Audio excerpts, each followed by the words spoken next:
This is a Daily Crowdsource. I'm David. With us is Jordan Ritter, founder and CTO of CloudCrowd. Thank you for sitting with us, Jordan.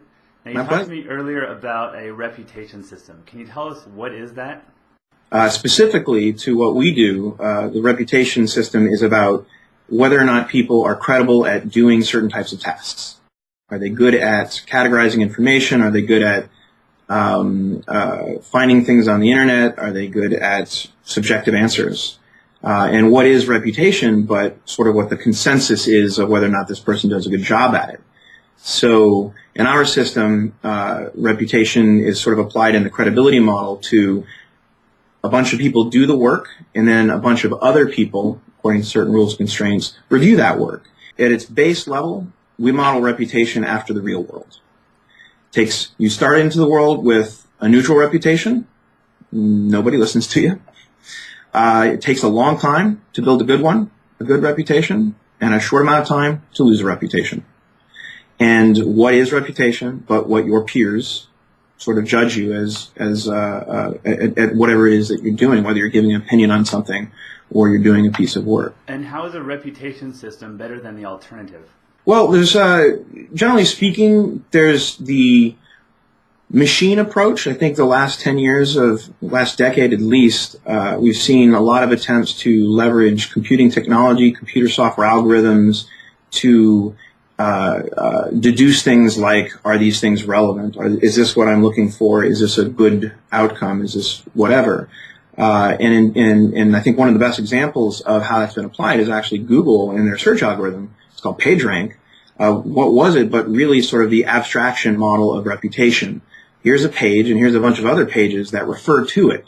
So the implication is that because they refer to it, that means it's more credible or it's more relevant. In the same way, that's sort of what we do, is the more highly credible people agree with a particular result, the more likely that result is to be true.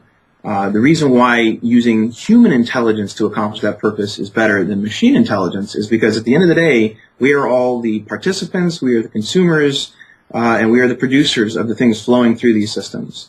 And as the internet gets bigger and as more data and information and there's more noise all about within the system, machines are getting less and less effective at understanding what turns out to end up being, relatively simple human intelligence problems. Is this what I'm looking for? Is this good? So in the sense in which we apply it in CloudCrowd, really the value is not trying to build a better mousetrap from the perspective of, can I find a better software algorithm? Can I come up with a better software pattern? But purely just including human intelligence in the loop. And how do you use the reputation system at CloudCrowd?